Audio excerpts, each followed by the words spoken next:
కార్యక్రమము ప్రారంభము ఇప్పుడు జరుగుతుంది. ఇది ప్రతి ఒక్క రైతు ఉపయోగించుకోవాలి. ఇప్పుడు మనం చూస్తుంటే మన పెద్ద నియోజకవర్గంలో 6 మండలాలు ఉన్నాయి. సుమారు 40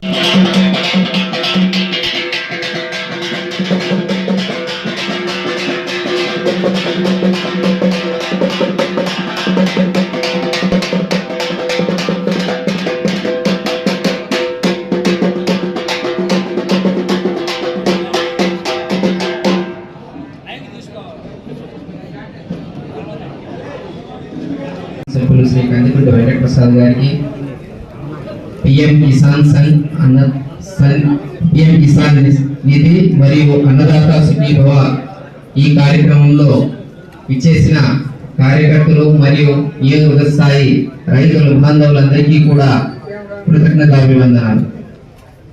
ముఖ్యంగా ఈ నియోజకవర్గంలో ఈరోజు అన్నదాత సుఖీభవ కింద దాదాపుగా 44,000 మంది రైతులకు లబ్ధి చేకూరే విధంగా మన నాయకులు రైతుల కోసం ఏ రకంగా పాటుపడుతున్నారో ఒకసారి మనందరం కూడా గమనించాలి. అదే రకంగా కరువు దృష్ట్యా ఈ ప్రాంతంలో అట్టడుగు స్థాయిలో ఉన్న కారణం చేత సాంకేతికత ఆధారంగా కేంద్ర రాష్ట్ర ప్రభుత్వాలు ద్వారా మనకు అందే పథకాలన్నీ కూడా సంక్షేమం కోసం రైతులందరూ కూడా పాటుపడే విధంగా మనకందరికీ కూడా చేదోడ వాదడుగా ఉంటూ అలాగే భవిష్యత్తులో కూడా ఈ ప్రాంతాన్ని వ్యవసాయ క్షేత్రంలో ఏ రకంగా ముందుకు తీసుకెళ్లాలని మరియు ఇక్కడ మనకున్న నీటి వనరుల లభ్యతని ఏ రకంగా వినియోగించి రైతులకి సహాయ సహకారాలు అందించాలని ఒక కృత నిశ్చయంతో మన గౌరవ శాసనసభ్యులు అడుగులు ముందుకేస్తున్నారు. కనుక రాబోయే రోజుల్లో కూడా ఈ ప్రాంతంలో ఉండే రైతులంతా కూడా దేశంలోనే మొదటి స్థానంలో నిలబడే విధంగా అదే రకంగా ఉద్యాన పంటలు కావచ్చు మరియు సామాజికంగా ఇక్కడున్న బీడ పంటలన్నీ కూడా సామాజిక అటవీ భూములుగా మార్చి మనకి కమర్షియల్ గా ఏ రకంగా ఆదాయ వనరులు చేకూరాలో అవన్నీ కూడా రైతులు అందిపుచ్చుకునే విధంగా మనం ముందుకెళ్ళాలి. కనుక ఈ ప్రాంతానికి ఈ మధ్యనే కృషి విజ్ఞాన కేంద్ర ప్రభుత్వం నుంచి ఇక్కడికి ప్రభుత్వ స్థలాన్ని కూడా గుర్తించాలని చెప్పేసి ఒక ప్రపోజల్ వచ్చింది. దాన్ని దాదాపు 300 ఎకరాల్లో విస్తరించి ఇక్కడే ఒక వ్యవసాయ యూనివర్సిటీ నెలకొల్పాలని, ఆ వ్యవసాయ యూనివర్సిటీ నెలకొల్పడం ద్వారా రైతులందరికీ కూడా ఈ ప్రాంతంలో కరువు లేకుండా వ్యవసాయ అభివృద్ధి కోసం ఈ ప్రాంతంలోని రైతులందరూ కూడా వలసదారు పట్టకుండా వారికి ఆర్థిక వనరులు చేకూర్చాలనే కృత నిశ్చయంతో ప్రభుత్వం ఆలోచిస్తుంది. కాబట్టి రైతులందరూ కూడా ఆ రకంగా ముందు అడుగులు వేసి ప్రభుత్వం నుంచి చేదోడు వాదోడుగా ఇక్కడ హార్టికల్చర్ కావచ్చు మనం రైతులంతా కూడా వినియోగించాలని కోరుకుంటూ ఈ అవకాశం ఇచ్చిన పెద్దలకి ధన్యవాదాలు తెలియజేస్తుంది.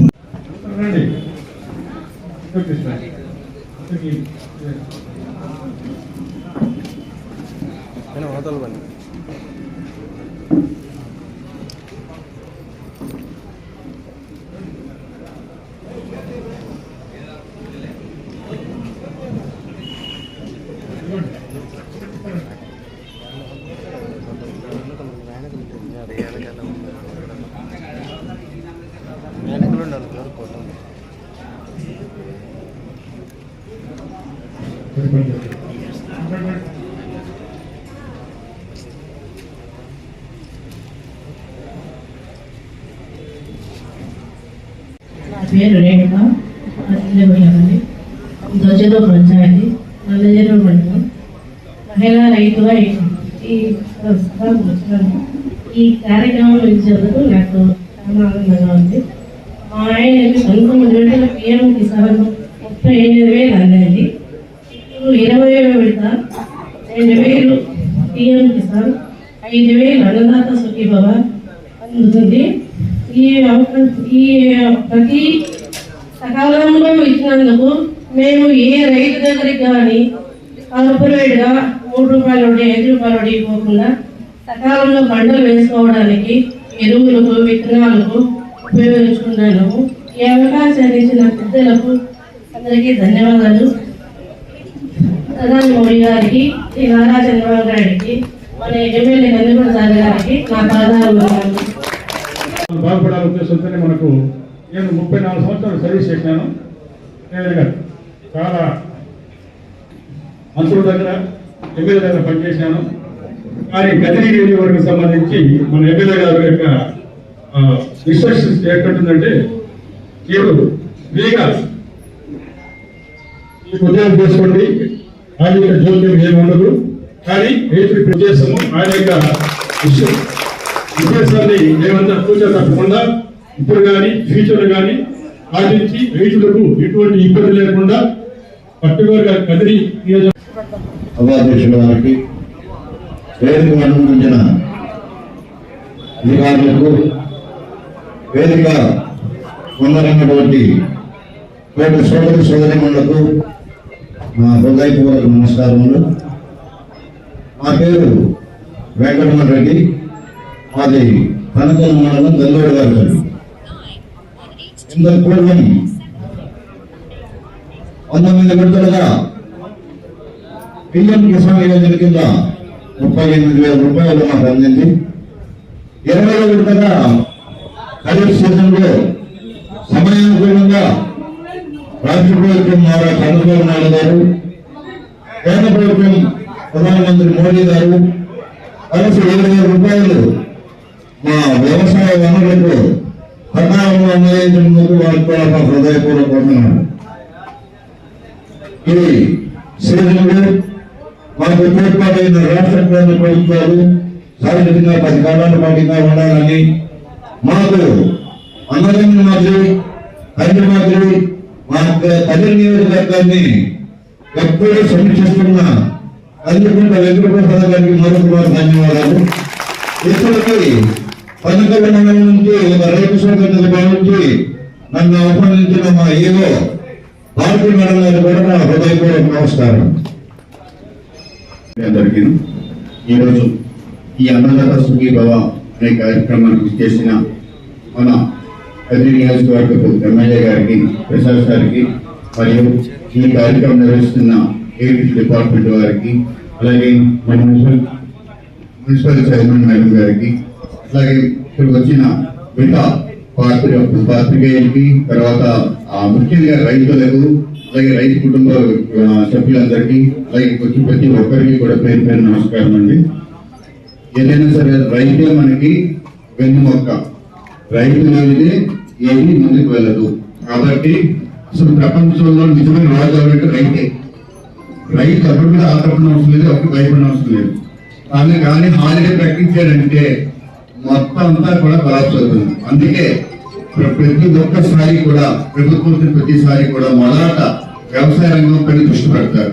అందులో భాగంగానే మన నారా చంద్రబాబు నాయుడు గారు, మన చీఫ్ మినిస్టర్ గారు కూడా ఈ తల్లికి వందనం అన్నదాత సుఖీభావతో పాటు ఏదైతే ప్రధానమంత్రి కిసాన్ ఉన్నారో వీటి రన్ చేస్తూ ప్రతిసారి కూడా రైతులకి దిగుబడి ఇస్తూను, ముఖ్యంగా పంటల బీమా ఇవన్నీ కూడా సక్రమంగా అమలు అవ్వాలని ఉద్దేశంతో ఏర్పాటు ఈ కార్యక్రమంలో విచ్చేసిన అందరికీ కూడా నమస్కారం అండి. అలాగే అన్నదాత సుఖీభావలో కొంతమందికి ఇంకా అందజేసి మాకు నిన్న చీఫ్ సెక్రటరీ గారు, అలాగే మన శ్రీశైలం మేడం గారు కూడా రివ్యూ తీసుకున్నారు. ఇవి మన ముఖ్యంగా మన డివిజన్ మొత్తం మీద 126 కేసులు ఇంకా ఉండిపోయాయి.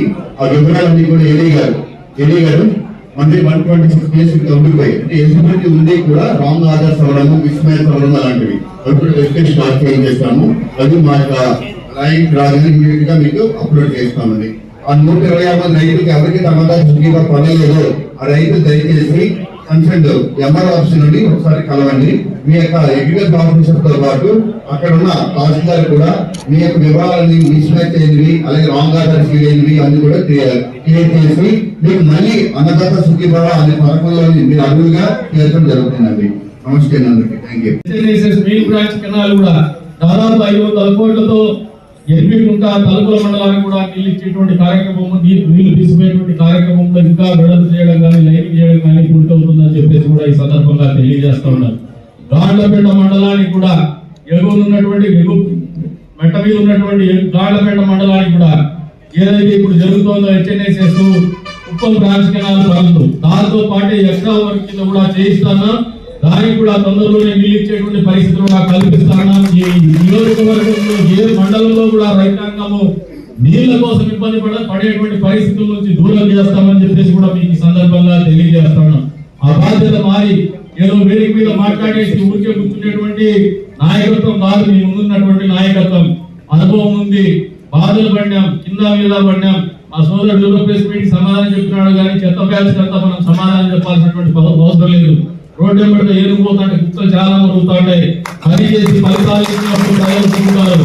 అంతేగాని వాళ్ళ ఉనికి కాపాడుకోవడానికి వాళ్ళేదో ఇబ్బందుల్లో ఉండి దొంగ పనులు చేసేసి మేము చేసే దొంగ పనులకు అడ్డం చేసినారు, దొంగ పనులు చేయలేకపోతున్నాం, దొంగదారులు డబ్బులు సంపాదించుకోలేకపోతున్నామని ఎవరైనా ఇబ్బంది పడి మాట్లాడే వాళ్ళు మామూలుగా మాస్ మంగళంగా చూస్తాను. కోర్టు కోసేసి ముందు కోసేసి రోడ్డు మీదకి వేస్తే ఇంకా బతికిన రెక్కలు కొట్టుకుంటా ఉంటుంది, కాళ్ళు కొట్టుకుంటా ఉంటుంది. వాళ్ళ పరిస్థితి అది, దానికి భిన్నంగా ఏం లేదు. అటువంటి వాళ్ళ గురించి ఎక్కడికి వచ్చేప్పుడు ప్రాణం అయ్యేది తమ గురించి ఆలోచన చేసిన పరిస్థితి కూడా లేదని చెప్పేసి కూడా తెలియజేసుకుంటూ ఒక మంచి అవకాశం ఇది, ఒక మంచి వేదిక ఇది, ఒక మంచి సందర్భం ఇది, విశిష్టమైనటువంటి సందర్భం. రైతాంగం ఇళ్లలో రైతాంగం కళ్ళలో సంతోషాన్ని నింపేటువంటి ప్రయత్నం ప్రభుత్వం చేస్తా ఉంది. ఇటువంటి పరిస్థితుల్లో అటువంటి వాళ్ళ గురించి ఆలోచించాల్సినటువంటి అవసరం లేదు.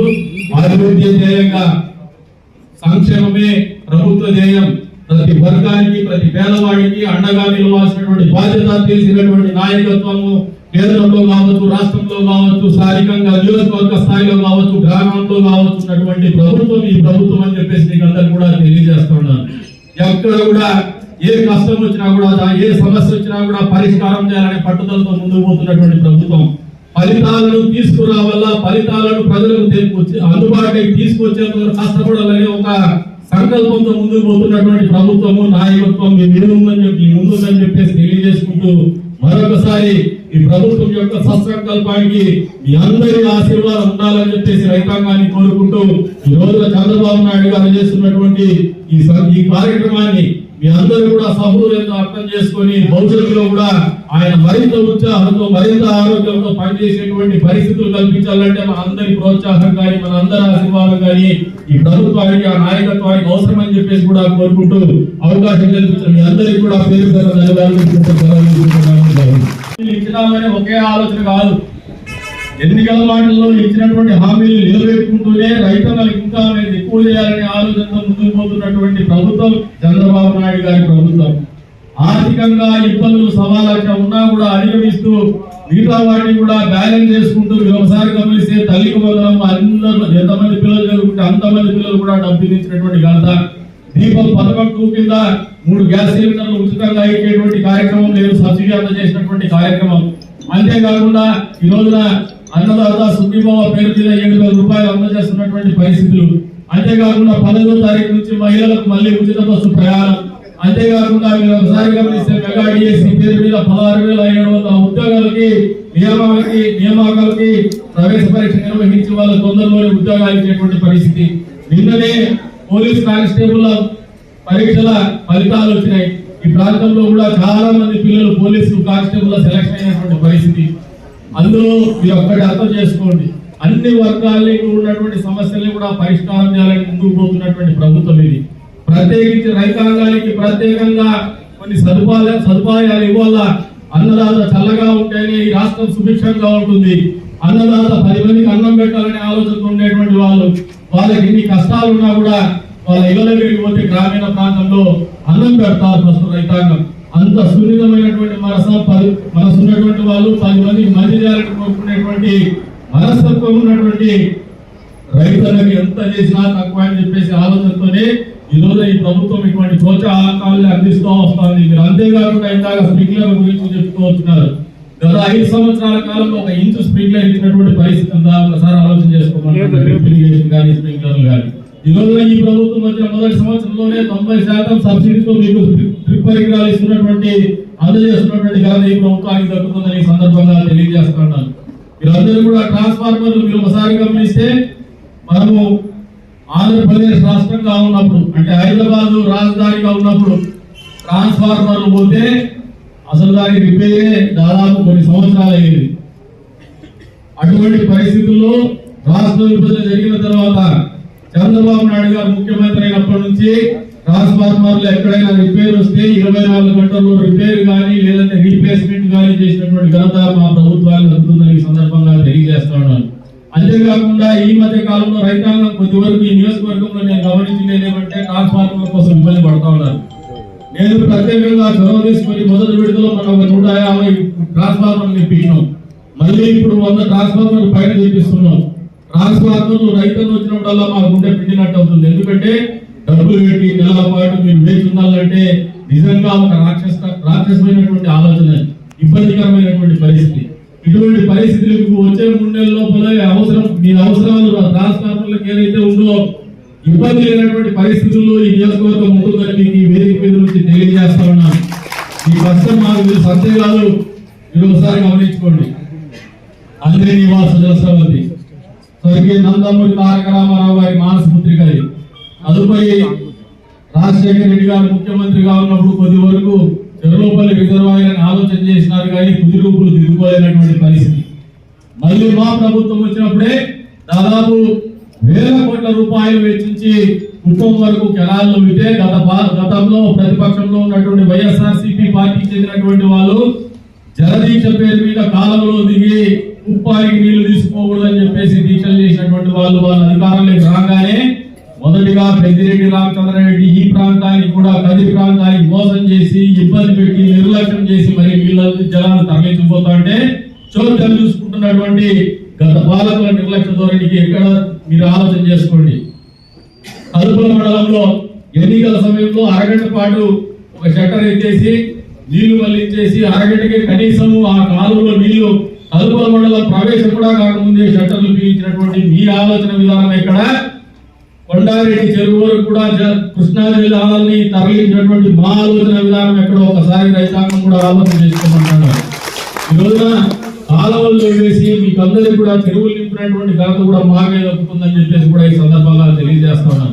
అంతేకాకుండా ఈ రోజున ఏదైతే నదీ జలాలు తరలించడంలో ఇంకా ఇబ్బందికరమైనటువంటి పరిస్థితులు ఉన్నాయని చెప్పేసి ముఖ్యమంత్రి చంద్రబాబు నాయుడు గారు ఈ ప్రాంతంలో హంద్రీనీవా కాలువని వెడల్పు చేసి లైనింగ్ చేసేటప్పుడు కూడా ఒక ఆలోచన విధానంలో అస్పష్టంగా రైతాంగాన్ని భ్రమల్లో పెట్టాలనే ప్రయత్నం జరిగిన తొట్టాలను తిప్పికొడుతూ ప్రతి కాలువ కూడా ప్రతి చెరువు కూడా నీళ్ళిచ్చేటువంటి కార్యక్రమం కాలువ ద్వారా ఏర్పాటు చేస్తూ లైనింగ్ చేసినప్పటికీ కూడా భూగర్భ జలాలు ఇంకిపోకుండా వాళ్ళకు అవగాహన కల్పిస్తూ ఏదైతే పై నుంచి మనం విడుదల చేసేటువంటి నీళ్ళని డైలీ పాయింట్ వరకు అందించాల్సినటువంటి నీళ్ళని దృష్టిలో పెట్టుకొని ఈ రోజున వెడల్పు చేసి మరి లైనింగ్ చేస్తున్నటువంటి కార్యక్రమము మన నియోజకవర్గంలో కూడా 250 కోట్ల రూపాయల పైచీలకు ఖర్చు పెట్టి కాలువలు మరమ్మతులు చేస్తున్నటువంటి విధానం కూడా మీరు అందరూ అర్థం చేసుకోమంటున్నారు. ఎందుకంటే ఈ రోజు అన్నదాత సుఖీభవ పిఎం కిసాన్ యోజన కార్యక్రమం మొదలు పెడుతున్న సందర్భంగా ఈ కార్యక్రమానికి అధ్యక్షత వహించిన మన శాసనసభ్యులు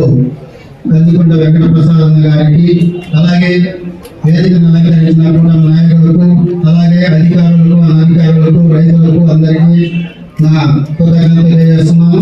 ఎందుకంటే మేము చిన్నప్పుడు చూసాం, నేను కూడా ఒక రైతు బిడ్డనే. ఎందుకంటే పంట పెట్టేటప్పుడు ప్రతి రైతు దగ్గర డబ్బులు మన ప్రాంతంలో అయితే చూసుకున్నట్లయితే మనం ఎప్పుడో సంక్రాంతికి పంట పడితే ఆ రోజు డబ్బులు వచ్చింది. అక్కడ అమ్మేసిన తర్వాత సంక్రాంతి నుంచి మళ్ళీ దాదాపు 4-5 నెలలు అదే డబ్బులతో ఖర్చు పెట్టుకొని ఉంటాం. కాబట్టి ఏ రైతు దగ్గర డబ్బులు ఉండదు పెట్టుబడి పెట్టడానికి. ఎందుకంటే విత్తనాలు కొనుక్కోవాలా, తర్వాత మందులు కొనుక్కోవాలా, వీటందరికీ రైతు దగ్గర డబ్బులు ఉండదు. ఆ డబ్బులు లేని సమయాన్ని కూడా మేము చూసాం. ఎందుకంటే మా నాన్నగారు ఎంతో ఇబ్బంది పడుతూ కదిరిలో మండి వ్యాపారస్తుల దగ్గర డబ్బులు తీసుకొచ్చి, అది ఎందుకంటే మేము పంట ఉడిపిన తర్వాత మీకే ఆ చెనక్కాయలు కానీ పంట కానీ మీకే తోలుతాం, కాబట్టి అప్పుడు డబ్బులు మీరు పట్టుకోవచ్చు అనే ఉద్దేశంతో ఆ రోజు ఇక్కడ మండీ వ్యాపారస్తుల దగ్గరికి వచ్చి ఆ రోజు డబ్బులు అంతా ఇంతో తీసుకొని వచ్చి ఆ రోజు పంట పెట్టేవాళ్ళు. కానీ మన ముఖ్యమంత్రి గారు స్వయాన రైతు కాబట్టి, ఆయన రైతు బిడ్డ కాబట్టి ఆయన కూడా నాలాంటి మీలాంటి అందరి అవకాశాలు చూసి ఆయన ఇక్కడ నుంచి వెళ్ళినాడు. కాబట్టి ఆయన ప్రభుత్వంలో కూడా ఆయన రైతులకు మన అనంతపురం జిల్లాకైతే స్ప్రింక్లర్లు 90% సబ్సిడీతో గత ప్రభుత్వం తెలుగుదేశం ప్రభుత్వంలో ఇవ్వడం జరిగింది. ఆ తర్వాత వచ్చిన వైసీపీ ప్రభుత్వంలో ఆ 90% సబ్సిడీతో ఇచ్చిన సిలిండర్లు రద్దుపరచడం జరిగింది. ఆ తర్వాత మళ్ళీ ఎలక్షన్ మేనిఫెస్టోలో సూపర్ 6 పథకం కింద కూటమి ప్రభుత్వంలో రైతులకు ఏదో విధంగా సహాయం చేయాలనే ఉద్దేశంతో 20,000 రూపాయలు ఆర్థిక సహాయం చేస్తామని చెప్పి ఆ రోజు మాట ఇచ్చి ఈ రోజు అదే మాట ప్రకారం ఈ రోజు మొదటి విడతగా రైతుల అకౌంట్లోకి ఆల్రెడీ ఈ పాటికే జమ అయింది.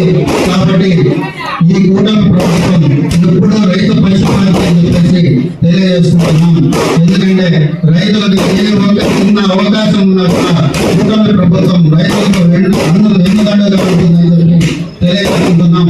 గత ప్రభుత్వంలో వాళ్ళు మేము 17,500 రూపాయలు ఇస్తామని చెప్పేసి సెంట్రల్ గవర్నమెంట్ 6,000 రూపాయలు కలుపుకొని 7,500 రూపాయలు మాత్రమే ఇచ్చారు.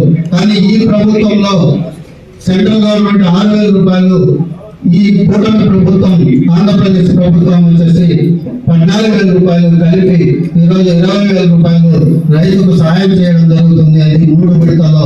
ఎందుకంటే విత్తనాలు వేసే టైం కాబట్టి ఈ విత్తనాలకు మొదటి విడతగా సహాయం చేస్తుంది. అలాగే అక్టోబర్ లో కలుపు తీసే టైం కాబట్టి ఆ రోజు మళ్ళీ సహాయం చేస్తుంది. జనవరిలో వచ్చేసి కలుపు మొత్తం పంట కోసే దశ కాబట్టి ఆ రోజు కూడా రైతు దగ్గర డబ్బులు ఉండదు కాబట్టి ఆ రోజు కూడా ఆర్థిక సాయం చేస్తుంది. కాబట్టి ఇంత మంచి చేసే ప్రభుత్వం ఇది మంచి ప్రభుత్వం అని చెప్పి మరొకసారి తెలియజేసుకుంటున్నాం.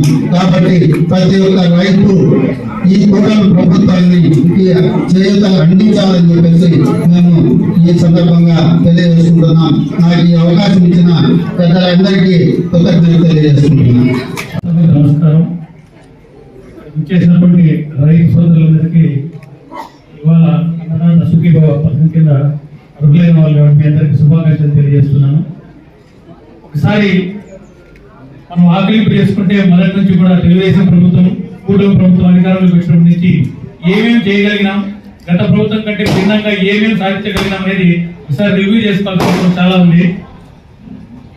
పింఛన్ స్టార్టింగ్ నుంచి జగన్మోహన్ రెడ్డి ఎంత ఇస్తున్నాడు, మన నాయకుడు చంద్రబాబు నాయుడు గారు వచ్చిన తర్వాత కూటమి ప్రభుత్వం ఎంత ఇవ్వగలుగుతుంది, ఎంత పెంచి ఇవ్వగలుగుతున్నాం అనేది మనం విశ్లేషించుకుంటే 1,000 రూపాయలు అదనంగా ఇస్తున్నారు చంద్రబాబు నాయుడు గారు. అలాగే తల్లి భోజనం స్కీమ్ కింద జగన్మోహన్ రెడ్డి అంతకుముందు ఒక విద్యార్థికి మాత్రమే ఇస్తుండేవాడు. ఇప్పుడు ఎంతమంది పిల్లలు ఉంటే అంతమంది కూడా ఇవ్వగలుగుతున్నారు చంద్రబాబు నాయుడు గారు. మరి మెరుగైన పాలన అందిస్తున్నారా లేదా సార్ మీరు చెప్పాలా? అలాగే ఇవాళ అన్నదాత సుఖీభవ పథకం కింద మనకు వస్తున్నది 20,000, అది 3 విడతలుగా వస్తుంది. ఇందులో కేంద్ర వాటా ఎంత తెలుసా? కేంద్ర ప్రభుత్వం ఇస్తున్నది 6,000. గతంలో కూడా కేంద్ర ప్రభుత్వం 6,000 ఇస్తుంది. దానికి జగన్మోహన్ రెడ్డి ఎంత ఎగేసేవాడు? 7,500 ఎగేసేవాడు. ఇప్పుడు మనం చంద్రబాబు నాయుడు గారి ప్రభుత్వం రాష్ట్రంలో కూడా ప్రభుత్వం ఎంత ఎగేస్తుంది? 14,000 ఎగేస్తుంది. అంటే కేంద్రం వాటా 6,000, మన వాటా 14,000 కలిసి 20,000, అది 3 విడతలుగా వస్తుంది. మరి మెరుగైన సంక్షేమ పథకాలు ఇవ్వగలుగుతున్నారా లేదా? అలాగే ఈ నెల 15వ తేదీ నుంచి సూపర్ 6 లో భాగంగా మహిళలకు ఉచిత ప్రయాణాన్ని కల్పించే ఉద్దేశంతో ఆర్టీసీ బస్సుల్లో ఫ్రీగా వాళ్ళకి ప్రయాణం కల్పించే పథకం కూడా స్టార్ట్ చేయబోతున్నారు. దీపం పథకం కింద సిలిండర్లు ఇస్తున్నారా లేదా? అలాగే ఇవాళ మనం గమనించినట్లయితే మొన్నటి వరకు వైఎస్ఆర్ కాంగ్రెస్ పార్టీ అధికారంలో ఉన్నంత వరకు కూడా ఇంటర్మీడియట్ అడ్మిషన్స్ చాలా తక్కువ స్థాయిలో ఉండేవి ప్రభుత్వ కళాశాలల్లో. ప్రభుత్వ కళాశాలలు నిర్దేశించబడిందే పేద విద్యార్థుల కోసం. అక్కడ మిడ్ డే మీల్స్ క్యాన్సిల్ చేయడము, వాళ్ళకి ఇవ్వాల్సిన పాఠ్య పుస్తకాలన్నిటి ఫ్రీగా ఇవ్వాల్సిన వాటిని క్యాన్సిల్ చేయడము, ఆ బడ్జెట్ అంతా ప్రమోషన్లకు అడ్వర్టైజ్మెంట్ ఖర్చు పెట్టి పేద విద్యార్థుల నోట్లో మట్టి కొడితే ఇవాళ ఎంతో విద్వత్తున్నటువంటి మన విద్యాశాఖ మంత్రి గారు లోకేష్ బాబు గారు చేసిన తక్షణాల మూలంగా వాళ్ళకి మిడ్ డే మీల్ స్టార్ట్ చేయడం, వాళ్ళకి పుస్తకాలు ఉచితంగా ఇవ్వడం, వీటన్నిటి మూలంగా ప్రభుత్వ కళాశాలల్లో 26,000 మంది విద్యార్థులు అదనంగా చేయడం జరిగింది గతంలో కంటే కూడా. ఇవాళ మనం ప్రతిదీ గమనించుకుంటూ వస్తే ప్రతి పథకంలో కూడా గతం కంటే మెరుగ్గా మనం సంక్షేమాన్ని అమలు చేయగలుగుతున్నాం. కానీ ఇది మనం ప్రజల్లోకి తీసుకోవడంలో ఫెయిల్ అవుతున్నాం. ఎందుకంటే చంద్రబాబు నాయుడు గారు వరల్డ్ క్లాస్ లీడర్. ఆయన ఏం చేయాలన్నా కూడా ప్రజలకు శాశ్వతమైన మేలు చేయాలన్న ఉద్దేశంతోనే మొదలు పెడుతూ ఉంటారు. ఆయన పని చేస్తున్నది చాలా హై విజన్తో పనిచేస్తున్నాడు. ఆయన ప్రాతినిధ్యం ప్రాతినిధ్యం వహిస్తున్నది పేదల పార్టీ. మన పార్టీలో ఉన్నంత అధ్యక్షులంతా పేదలు. ప్రతిదీ 100% విడమర్చి చెప్తే గానీ వాళ్ళ వరకు రీచ్ కాదు. కాబట్టి ఆయన విజన్ని మనం ప్రజలందరి దగ్గరికి, పేదలందరికీ తీసుకుపోవాలంటే నాయకులు ప్రముఖమైన భూమికి పోషించాల్సి వస్తుంది. ఇవాళ మనం రైతుల గురించి కూడా మనం చూస్తే మొదటి నుంచి కూడా వ్యవసాయంలో అన్యాయం అవుతున్నది ఎవరంటే రాయలసీమ రైతులు. మనం బాగా చూస్తే శ్రీశైలం డ్యాము ఇప్పుడున్న చోట కాదు ప్లాన్ చేసింది, దాన్ని సిద్ధవటం దగ్గర ఫస్ట్ ప్లాన్ చేశారు. దానికంటే ముందు మనం ప్రస్తావిస్తే మనం అనంతపురం పోతే హెచ్ఎల్సి కెనాల్లో నీళ్ళు వస్తాయి. చూసినారు ఎవరన్నా? ఎక్కడి నుంచి వస్తాయి ఆ నీళ్లు? శ్రీశైలం నుంచి కాదు, ఎక్కడి నుంచి వస్తాయి? తుంగభద్ర నుంచి. తుంగభద్ర నుంచి అనంతపురంకి వచ్చే నీళ్లు హెల్త్కి ఎందుకు రాలేదు? తుంగభద్ర నుంచి అనంతపురంకి వచ్చే నీళ్లు చిత్తూరుకి ఎందుకు పోలేదు అంటే అప్పట్లో ఉన్న నాయకత్వం చైతన్యవంతంగా లేకపోవడం వల్ల ఆంధ్రప్రదేశ్ రాష్ట్రం భాషా రాష్ట్రంగా ఏర్పడినప్పుడు మనము తుంగభద్ర డ్యామ్ అప్పుడు మన రాష్ట్రంలోనే ఉంది. తుంగభద్ర డ్యామ్ నుంచి మనము నీటిలో వాటా సరిగా కోరుకోకుండా విద్యుత్లో వాటా కోరుకున్నారు అప్పటి నాయకులు. దానివల్ల మనం నష్టపోయినాం. అప్పుడు కూడా రాయలసీమ రైతాంగంలో నష్టపోయింది. దాని తర్వాత కూడా సిద్ధవటంలో డ్యామ్ కడితే అది ఎత్తులో ఉంటుంది, మనందరికీ నీళ్లు వస్తాయి. అప్పుడు కూడా రాయలసీమ నాయకత్వం చైతన్యవంతంగా లేకపోవడం మూలంగా ఇతర ప్రాంతాల్లో వాళ్ళు బాగా తెలివిగా ఉండే దాన్ని కొంచెం పల్ల ప్రాంతంలో శ్రీశైలం డ్యామ్ నిర్మించినారు, మనకు నీళ్లు లేకుండా పోయినాయి. ఈ అన్యాయం మనం గురైనామనే తెలుగుదేశం పార్టీ గుర్తించి మూలంగా ఇతర ప్రాంతాల్లో వాళ్ళు బాగా తెలివిగా ఉండే దాన్ని కొంచెం పల్ల ప్రాంతంలో శ్రీశైలం డ్యామ్ నిర్మించినారు, మనకు నీళ్లు లేకుండా పోయినాయి. ఈ అన్యాయం మనం గురైనామనే తెలుగుదేశం పార్టీ గుర్తించి హెచ్ఎల్సి కెనాల్ ఇప్పుడు మనకు అంతర్జీవ కెనాల్స్ తవ్వించి మనకు నీళ్లు ఇస్తున్నారు. ఈ అన్యాయాన్ని ఇంకా సరిచేయాలనే ఉద్దేశంతోనే ఇవాళ చంద్రబాబు నాయుడు గారు బనకచర్ల డ్యామ్ ని తీసుకున్నారు. గోదావరిలో మిగులు జలాలు ఏవైతే సముద్రంలో కలుస్తున్నాయో ఆ జలాల్ని రాయలసీమకు మళ్ళించి బనకచర్ల డ్యామ్ కట్టించింది. రాయలసీమకు సస్య సేవలు చేయాలనే ఉద్దేశంతో ఆయన పనిచేస్తున్నారు. అటువంటి మహనీయుడు రాయలసీమలో ఉండేందుకు మనందరికీ గర్వకారణం. ఆయన కోసం మనం చేయాల్సింది ఒకటే, ఆయన విజన్ ని ఆయన ఒకరోజు బిర్యానీ పెట్టేసి తప్పట్లు కొట్టించుకోవాలనుకునే వ్యక్తి కాదు. రైతులు ప్రతిరోజు పరమాణం వండుకొని తినాలని ఆలోచన చేసే వ్యక్తి. మనం రాయలసీమలో గమనిస్తే హార్టికల్చర్ పండ్ల తోటల పెంపకానికి బాగా మద్దతు తెలిపిన వ్యక్తి, ప్రోత్సహించిన వ్యక్తి ఎవరు? చంద్రబాబు నాయుడు గారు. మనం బాగా గమనిస్తే పశుపోషణ, ఈ మిల్క్ పాడి పరిశ్రమ అభివృద్ధి కృషి చేసే వ్యక్తి కూడా ఆయనే. ఆయన పేదల పక్షాన పనిచేసుకుంటూ పోతున్నాడు కానీ పబ్లిసిటీ కోరుకోవడంలే. ఆయన ఏ ఉద్దేశంతో ఏ పని చేస్తున్నాడో మనం జనాల్ని కూడా తెలుసుకోవడంలే. ఇప్పుడు మనందరి బాధ్యత ఏ ఉద్దేశంతో ఆయన ఏ పని మొదలు పెడుతున్నాడు, ఏ శాశ్వత అభివృద్ధిని ఆశించి ఆయన ఏ పని మొదలు పెడుతున్నాడు, రైతులకి పేదలకి మనం విడవలసి చెప్పాల్సిన బాధ్యత ఉంది. అలాగే మన నియోజకవర్గానికి వస్తే ఇక్కడ కూడా బాధాకరమైన విషయం ఏంటంటే ఆయన ఎవరికి అర్థం కాదు మన ఎమ్మెల్యే గారు. ఆయన విజన్ చాలా హై లెవెల్ లో ఉంటుంది.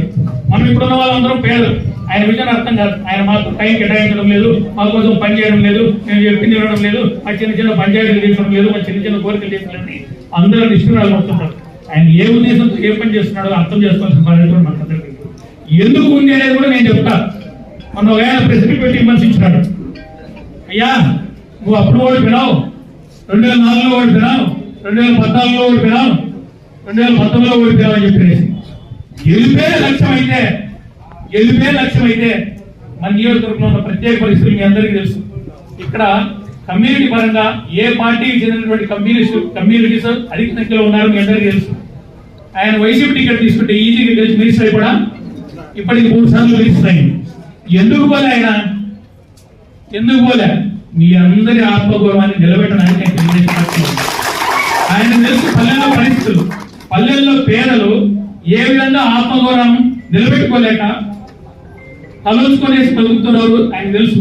వాళ్ళను తలెత్తుకొని నిలబెట్టాలంటే వాళ్ళకు ప్రతినిధిగా నేను ఉండాలా, ఈ పార్టీకి నేనే ప్రతినిధిగా ఉంటూ వాళ్ళ ఆత్మగౌరవాన్ని నిలబెట్టాలని ఉద్దేశంతో మీ తరఫున ఆయన ఉన్నాడు. రాజకీయాల్లో గెలుపోవడం చూసి నాయకులు సామర్థ్యాన్ని మనం అంచనా వేయడానికి లేదు. రాజ్యాంగం రాసిన అంబేద్కర్ గారు కూడా మొదటి ఎన్నికల్లో ఓడిపోయినారు. దాని అర్థం అది ఆయన ఓటమే, ప్రజల ఓటమే. ప్రజల ఓటు. రాజకీయాల్లో గెలుపోవడం బట్టి ఒక నాయకుడు ఎప్పుడు అంచనా వేయడానికి లేదు.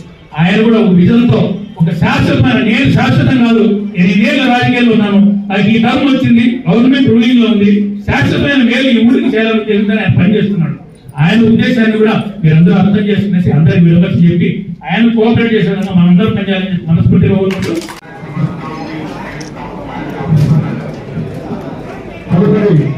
మన ప్రతి నియోజకవర్గానికి సంబంధించి 44,921 మందికి గాను మన ఎమ్మెల్యే గారు రైతులు పనిచేస్తున్నారు. వారికి ధన్యవాదాలు ప్రార్థిస్తున్నాను. పిచ్చేగా అందరు వస్తున్నారా? కొద్దిగా లాంగ్ తీసుకో పంపిద్దాం. లాంగ్ తీసుకో